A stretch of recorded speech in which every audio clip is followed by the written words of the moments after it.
On retrouve justement Alexandre Kateb, économiste et fondateur du site The Multipolarity Report. Bonjour. Tout d'abord, quelle est Bonjour. l'efficacité des sanctions prises contre la Russie par les Européens et les Américains?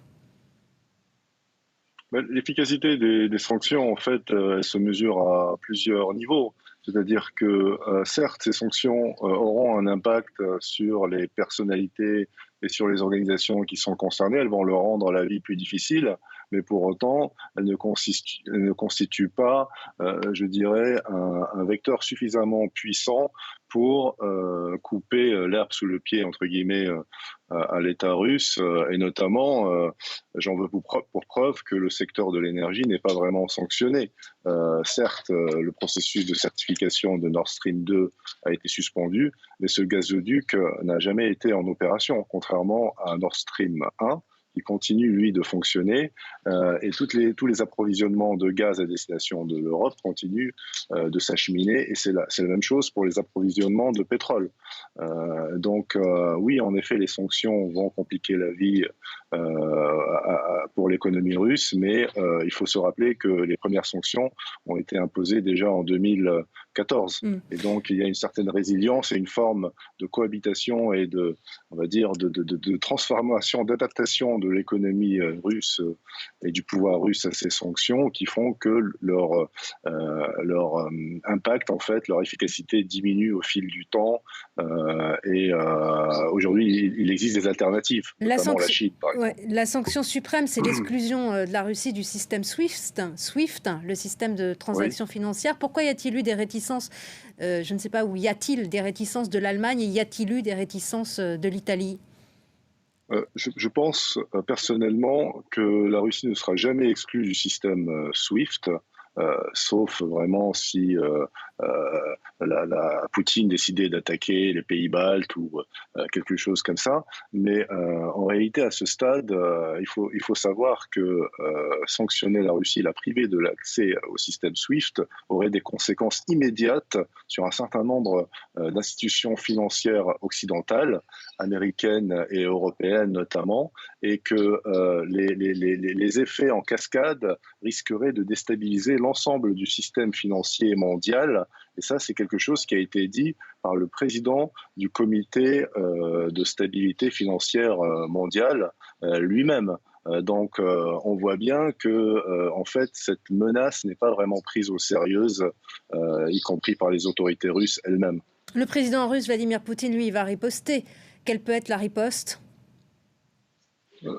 La riposte, bon, elle va être assez classique, hein, c'est-à-dire qu'il va lui aussi sanctionner un certain nombre de personnalités ou d'organisations européennes, mais là, on est plus dans le tit for tat, c'est-à-dire dans quelque chose qui est au niveau de la réaction diplomatique, si on veut, plus et symbolique, plus que d'une volonté réelle de nuire à l'économie européenne, parce qu'au final, le gaz, lui, ne sera jamais suspendu. La Russie, elle en dépend pour ses rentrées financières et l'Europe en dépend pour son approvisionnement énergétique, tout simplement. Et c'est, je crois, le secteur le plus important.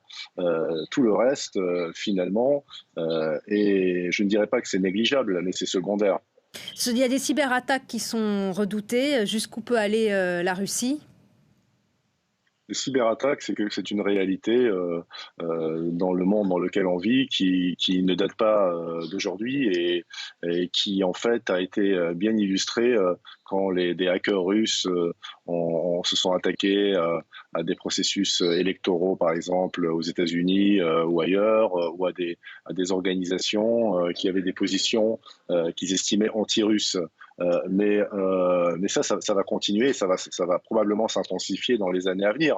Mais au même titre que dans les pays occidentaux, les agences officielles elles-mêmes, finalement, recrutent des hackers pour attaquer les installations et les intérêts des puissances qu'ils jugent hostiles, que ce soit la Russie ou la Chine. Et ça, c'est bien connu au sein des milieux de renseignement et même au-delà.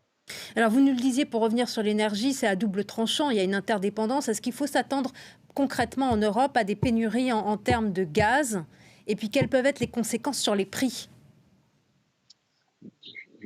pense qu'il n'y aura pas de pénurie vraiment de manière durable. Il peut y avoir quelques perturbations dans l'approvisionnement en gaz de certains pays, notamment à travers le gazoduc Druzhba qui passe par l'Ukraine. Mais en raison de justement des hostilités et de ce qui se passe aujourd'hui là-bas. Mais pour le reste, en fait, ça ne devrait pas avoir tellement d'impact. Les Russes n'ont pas intérêt à ce qu'il y ait de disruption à ce niveau-là, y compris une disruption qui serait causée de leur fait. Donc, ils sont très attentifs à cela et des consignes ont probablement été données à toutes les unités opérationnelles sur le terrain. Du côté européen aussi, on n'anticipe pas qu'il y ait ce genre d'éventualité. Et je pense que, par exemple, la menace concernant SWIFT, c'est une sorte d'arme de destruction massive économique qui est brandie au cas où la Russie aurait en tête de couper le gaz, par exemple.